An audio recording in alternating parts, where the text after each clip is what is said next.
কক্সবাজারের শরণার্থী শিবির থেকে ৩৯০ রোহিঙ্গা পরিবারের ১,৬৪২ জনকে আনা হয়েছে ভাসানচরে গতকাল এবং এরপর থেকে তারা সেখানে নতুন একটি জীবন শুরু করেছে এবং কি অবস্থা তাদের সেখানে, কেমন দিনাতিপাত করছেন, বিশেষ করে একটি রাত এবং প্রথম একটি দিন তাদের যে শুরু হলো, এই বিষয়গুলো নিয়েই আমরা আমাদের প্রতিনিধি আছেন, বিশেষ প্রতিনিধি, তার সঙ্গেও যুক্ত হব, তিনিও সেখান থেকে জানাবেন এবং একই সাথে আরও কিভাবে এ সকল মানুষদের জীবনযাপন উন্নত করা যায় সেটি নিয়ে যে বাংলাদেশ সরকার ভাবছে সেই বিষয়টি কিন্তু প্রতীয়মান। আমাদের বিশেষ প্রতিনিধি মুন্নি সাহা তিনি সেখানে আছেন, যেমনটি বলছিলাম এই মুহূর্তে তার সঙ্গে আবারও আমরা যুক্ত হতে চাই। মুন্নি সাহা, আপনি সকাল থেকেই এই যে সকল রোহিঙ্গারা গিয়েছেন তাদের বিভিন্ন অভিজ্ঞতার কথা আমাদেরকে জানাচ্ছেন। রাতারাতি জীবনমান পরিবর্তন হয়ে গেছে তাদের, বিশেষ করে ভাসানচরে তো স্থানান্তরের ক্ষেত্রে দেশি বিদেশি উন্নয়ন সংস্থার তাদেরও তো একটু আপত্তি ছিল। তাদের কি দৃষ্টিভঙ্গি কতটুকু পরিবর্তন হলো এবং রোহিঙ্গাদের অবশ্যই তাদের অভিমত জানতে চাই। বিষয় নয় মাসায়েক, রাতারাতি জীবনমান উন্নত হওয়ার মতনই ব্যাপার। আমি একজন সংবাদকর্মী হিসেবে এসেছেন রক্তাক্ত বঞ্চিত ঘরপোড়া অভিজ্ঞতা নিয়ে এসেছেন। একটা মাত্র পরনের কাপড় পরে তারা এসেছেন। তারপরে গত 2 বছরে, অর্থাৎ আমরা এই দ্বিতীয় দফায়, অর্থাৎ সর্বশেষ বড় একটা ক্লাস্টার যখন এসেছে, সেই 2017 আগস্টের কথা বলছি, তো সেই সময়কার তাদের অবস্থা দেখেছি। আস্তে আস্তে তারা আমাদের পাহাড় কেটে পুরো বালুখালী, কুতুপালং, নীলা ইত্যাদি জায়গায় নিজেদের বসতি ঠিকঠাক করে নিয়েছে। একটু আগে শুনছিলেন হামিদুল্লাহ, যিনি ওইখানে মাঝির দায়িত্ব পালন করেছেন, তিনি বলছিলেন যে তাদের পলিথিনের যে ট্রিপল দিয়ে তারা ইত্যাদি জায়গায় নিজেদের বসতি ঠিকঠাক। একটু আগে তো শুনছিলেন হামিদুল্লাহ, যিনি ওইখানে মাঝির দায়িত্ব পালন করেছেন, তিনি বলছিলেন যে তাদের পলিথিনের যে ট্রিপল দিয়ে তারা ঘর ঠিকঠাক করে নিয়েছিলেন, অনেক ছোট ঘর, এবং সেগুলো তো আমরা সংবাদকর্মী হিসেবে বারবার দেখিয়েছি। আমরা এখনকার আমাদের ফুটেজও আপনারা দেখতে পারবেন।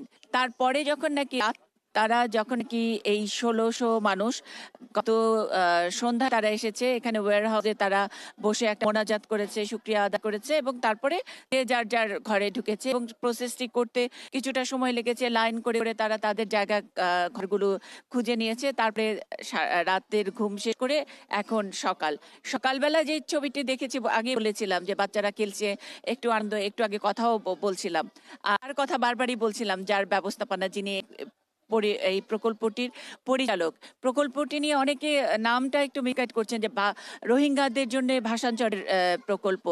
আসলে প্রকল্পটি বঙ্গবন্ধুর জন্মশতবার্ষিকী উপলক্ষে দরিদ্র জনগোষ্ঠীর জন্য এটা আশ্রয়ন প্রকল্প 3, এবং সেটা বাংলাদেশ নৌবাহিনী এটাকে এক্সিকিউশনের দায়িত্বে তারা এটাকে সম্পন্ন করেছে এবং এটা একটা গুড জেস্টার, অর্থাৎ আমাদের যে যারা রোহিঙ্গারা যারা আশ্রিত আছেন তাদেরকে একটু ভালো রাখার জন্য এটাও বঙ্গবন্ধুর জন্মশতবার্ষিকীরই একটা ভালোবাসার নিদর্শন। তারা তাদেরকে অফার করেছে এবং যারা স্বেচ্ছা আসতে চেয়েছে তারা এসেছেন।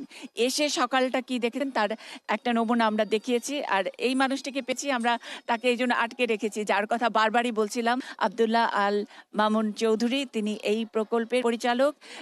এটাই তার ধ্যান জ্ঞান এবং এত প্যাশনেটলি এরকম করছেন ওই, এবং সবাই যেমন করে বলছিলেন এখানে বাচ্চাদেরকে খেলাধুলা করতে দেখছি, গার্জিয়ানরা সবাই খুশি, অনেকে গুড মর্নিং বলছে তাদের ভাষায়। এবং আপনাকে আবার নতুন করে আরেকবার আনুষ্ঠানিকভাবে অভিনন্দনই জানাতে চাই এটি নিউজের পক্ষ থেকে, আমাদের সকল দর্শকদের পক্ষ থেকে। তারপরে কি করব, আর আমরা যখন কথা বলছি একটু অ্যাম্বিয়েন্সে একটু গান টান শোনা যাচ্ছে, গানের মানে কি? চলেন আমরা একটু দেখব। গানের মানেটা ঠিক বলতে পারবো না, এরা আসলে খুব ফেস্টিভ মোডে আছে। এবং যেটা হলো যে এই যে বাচ্চারা খেলার একটা ছোট মাঠ আছে, এর পিছনে যে দেখতে পাচ্ছেন এটা কিন্তু তাদের মানে প্রেয়ার রুম, দ্যাট ইজ মসজিদ করা হয়েছে। সকালে জিজ্ঞেস করলাম তারা নামাজ পড়েছে। এই যে দেখেন মুরগি, এদিকে আসেন, এটা ওনার সঙ্গে কথা বলেছি, আপনাকে একটু নিমন্ত্রণও করেছে, একটু পরে বোধহয় বিয়ের একটা ব্যবস্থা। জি জি, যে ওরা সবাই মুরগিও নিয়ে আসছে, অনেকে নিজস্ব সোলার নিয়ে আসছে একটু লাইট দেওয়ার জন্য। তো আমাদের যে ব্যবস্থা আছে ইনশাল্লাহ আমাদের ছেলেমেয়েরা বাচ্চারা খুব ভালো থাকবে। এবং এই নর্মাল যে ক্লাস্টার হাউসের সামনে যে ছোট ছোট মাঠ, এছাড়াও কিন্তু আমাদের ফর্মাল 3টে বড় বড় ফুটবল গ্রাউন্ড করা হয়েছে এখানে।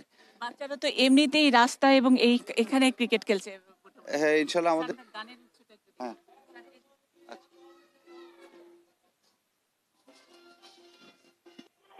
বাসায় নিশ্চয়ই শুনতে পাচ্ছেন, আমরা এই যে ক্লাস্টার হাউস গুলো যেখানে রো সেখানে দাঁড়িয়ে কথা বলছিলাম এবং জোরে গানের আওয়াজ পাওয়া যাচ্ছিল।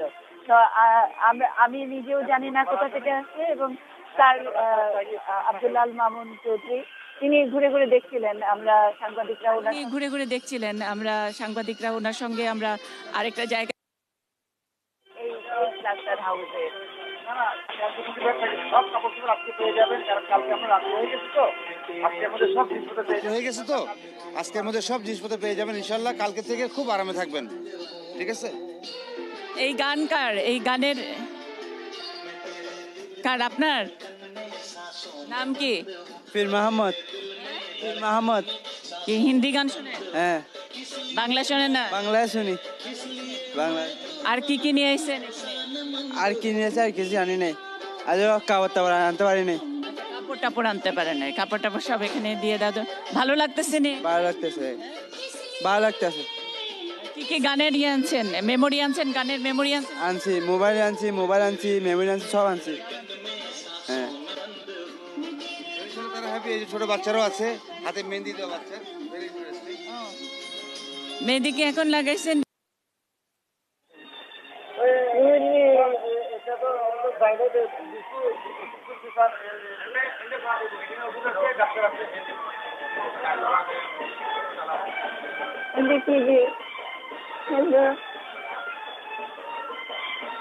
নাম কি? নাম কি? ওর নাম কি? ওর নাম আসমতারা। আপনার নাম কি? লায়লা বেগম। কেমন লাগে এখানে? ভালো লাগছে?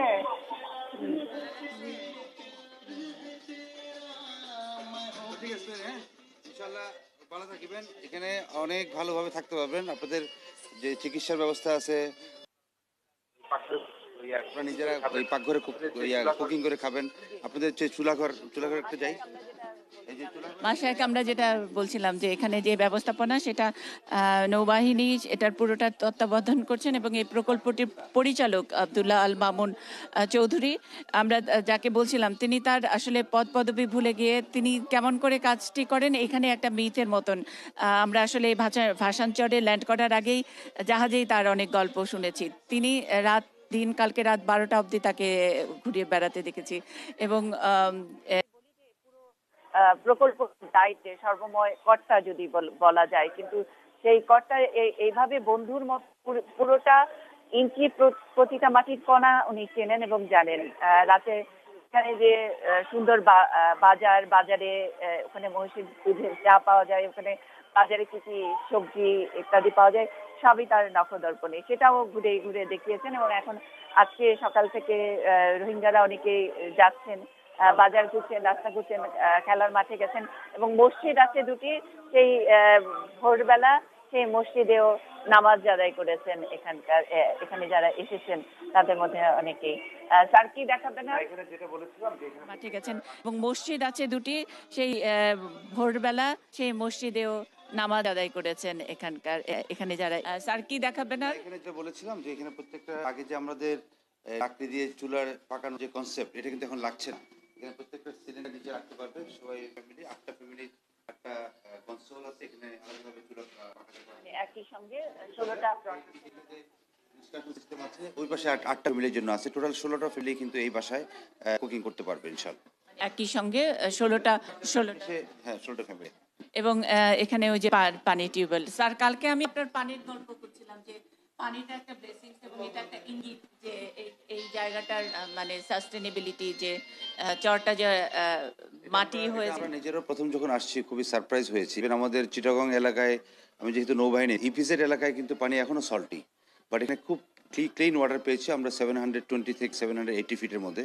এবং এছাড়াও মাননীয় প্রধানমন্ত্রী নির্দেশনে আমরা পুরো প্রকল্পে আপনারা যদি দেখতে পাবেন, পাইপটা যদি দেখানো যায় খুব ভালো হবে, যে রেইন ওয়াটার হারভেস্টিং, বৃষ্টির পানিটাকে এখানে আছে, এই যে আপনি বাইরে থেকে দেখতে হবে, রেইন ওয়াটার হারভেস্টিং মধ্যে পাইপটা আপনার নিচে চলে আসে আর কি, এটা এটা বাইরে যেতে হবে। দেখেন হ্যাঁ মাশায়েক, আমরা পুরো প্রকল্পটি একরকম করে দেখেছি যে কালকে তাদের একটা কখনো যেন আমাদের কোনো জায়গায় কেউ সাফার না করে। আর একই সাথে এরকম আমার নিচে সেফটি ট্যাঙ্ক আছে, এই পানিটা চলে যাবে, এই পানিটা কিন্তু নিচে নিচে এই পানির ট্যাঙ্ক আছে এবং এরপরে ফিল্টারেশন হয়ে কিন্তু পানিটা যাচ্ছে ইয়াতে। আচ্ছা, সেটা এটাই বৃষ্টির পানিটা রিসাইকেল হচ্ছে। ফিল্টার আছে এখানে কিন্তু। আচ্ছা, ওখানে আমরা ফিল্টারও দেখতে পাচ্ছি। তার মানে যেই বাড়িটা আমরা এতক্ষণ দেখলাম, অর্থাৎ যে ক্লাস্টার হাউস যেখানে রান্নাঘর, বারান্দা, ঘর দেখলাম, তার নিচটা হলো এটা, যেটা ক্যামেরায় আপনারা দেখতে পাচ্ছেন। এবং এই নিচটা খালি রাখা হচ্ছে যাতে করে এখানে যারা থাকবে তাদের মুরগি পালন, ছোটখাটো তাদের যদি হাঁস মুরগি পালতে পারে, নিচের জায়গাটা মানে ইন্টেনশনালি খালি রাখা হয়েছে। আচ্ছা, এবং জল কাদা বৃষ্টি এগুলোরও তো কোনো সমস্যা নেই। বাহ, ঠিক আছে স্যার। এখানে কি আরো কিছু দেখাবেন আমাদের দর্শক? আমরা এখন সরাসরি আছি আপনাদের। আমরা ইনশাআল্লাহ ইয়ে করবো। আর আপনাদের শেল্টারটা অলরেডি দেখেছি। জি, শেল্টার আমরা দেখিয়েছি, যে সাইক্লোন সেন্টার। তারপরে আরেকবার একটু সাইক্লোন সেন্টারটাও একটু দেখে নেই, কারণ এইরকম একটি ভয়ও এদেরকে দেখানো হয়েছে।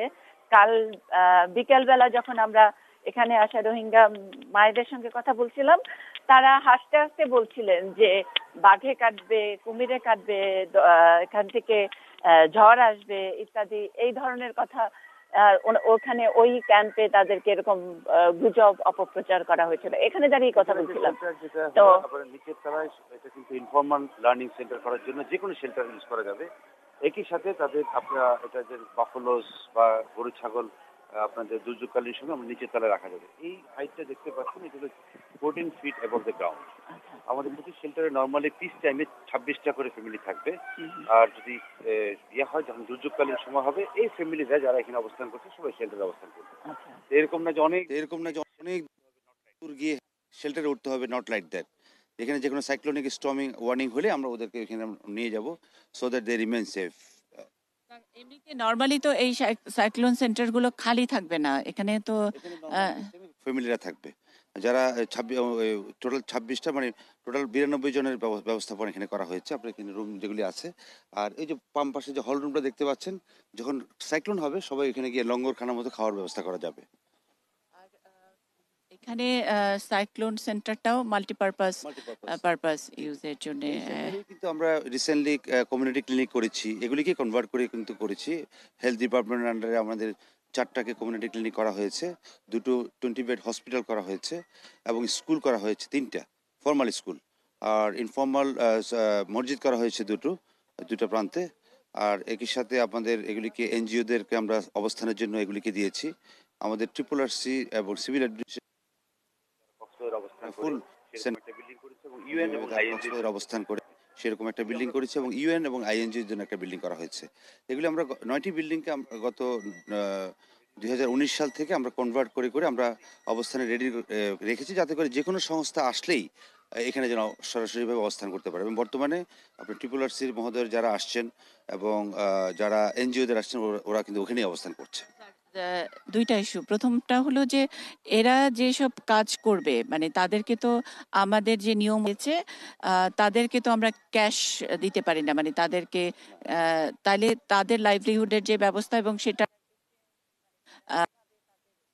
সেটার এক্সচেঞ্জ, মানে তারা কিভাবে তাদের একটু সঞ্চয় বাড়াবে বা কিছু, এনজিও বড় বিষয়টা। এবং রিসেন্টলি একটা মিটিংয়ে এভাবে সিদ্ধান্ত হয়নি, ডিসকাশন হয়েছে, এবং এদেরকে কিভাবে কাজে লাগানো যাবে এটা সংশ্লিষ্ট মন্ত্রণালয় বেসিক্যালি করবে।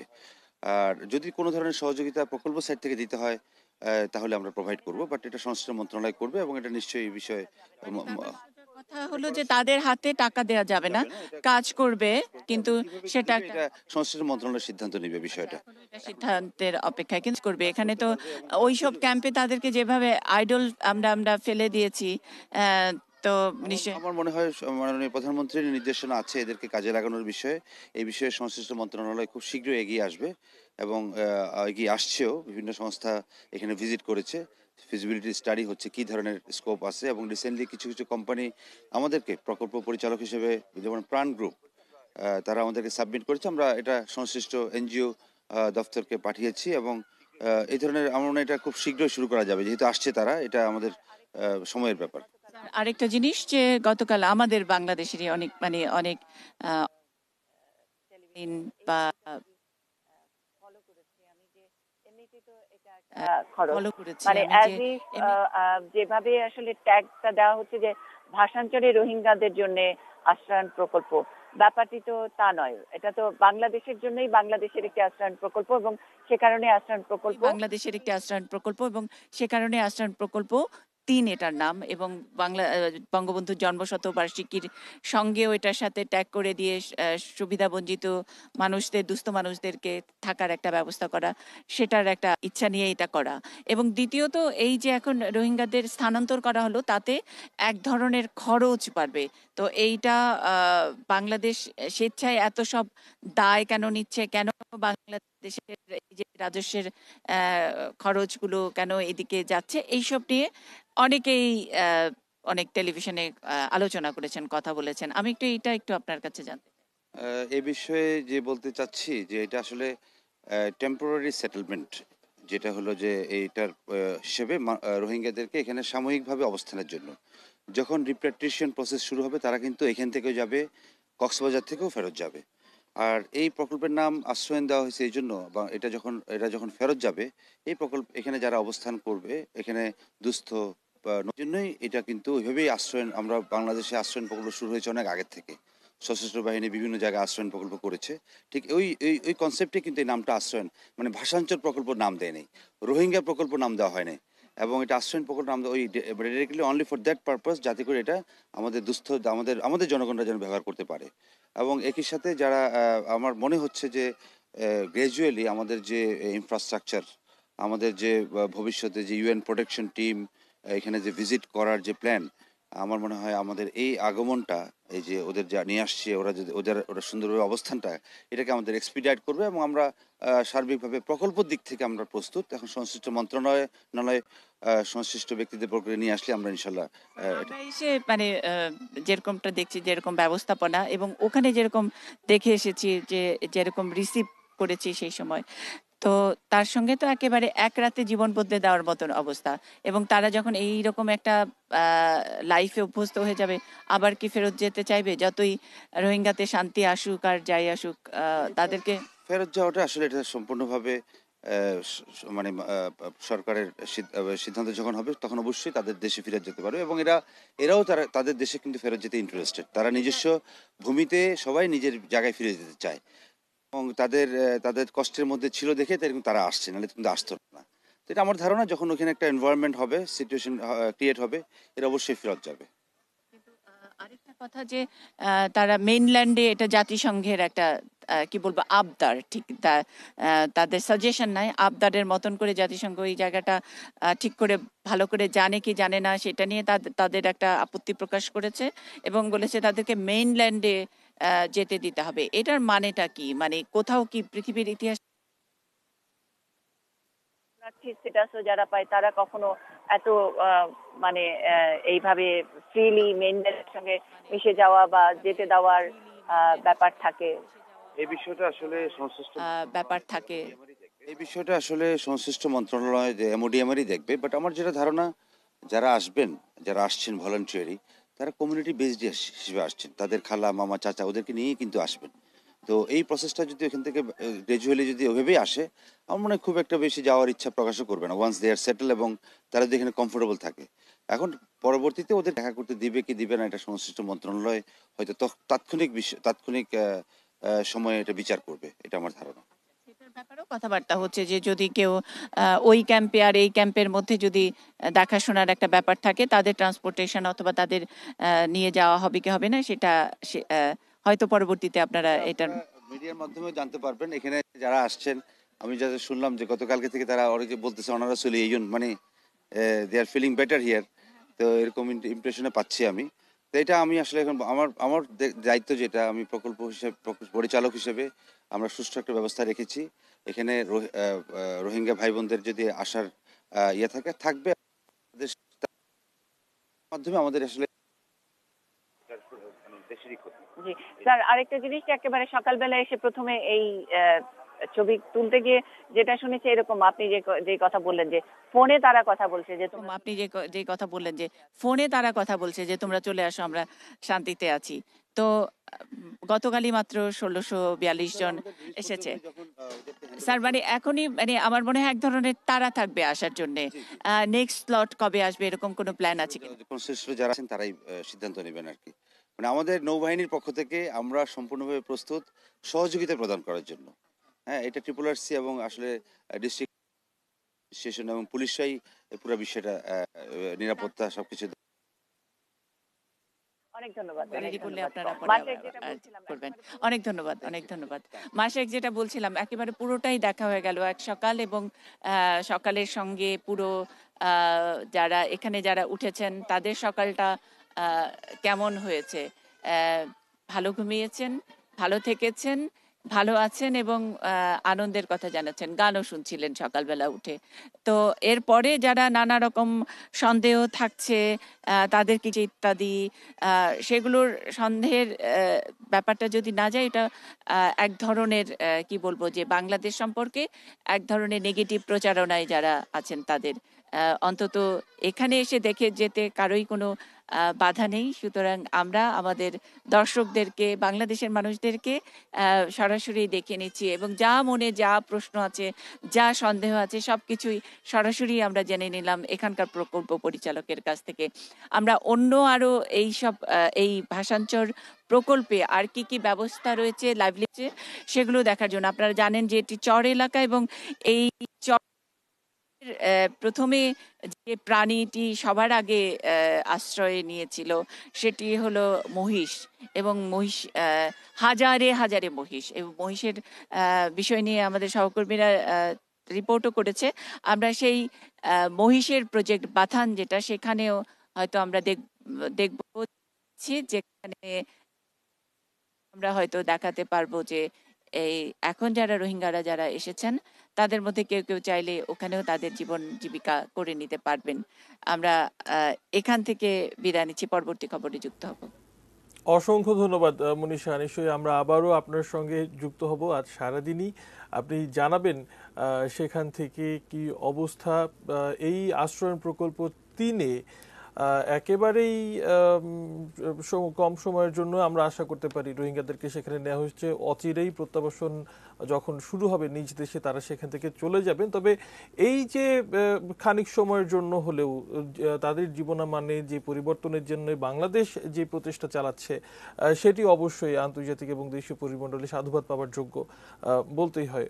মুন্নী সাহা আমাদের সঙ্গে যুক্ত হয়েছিলেন, আমাদের বিশেষ প্রতিনিধি ভাষাঞ্চর থেকে।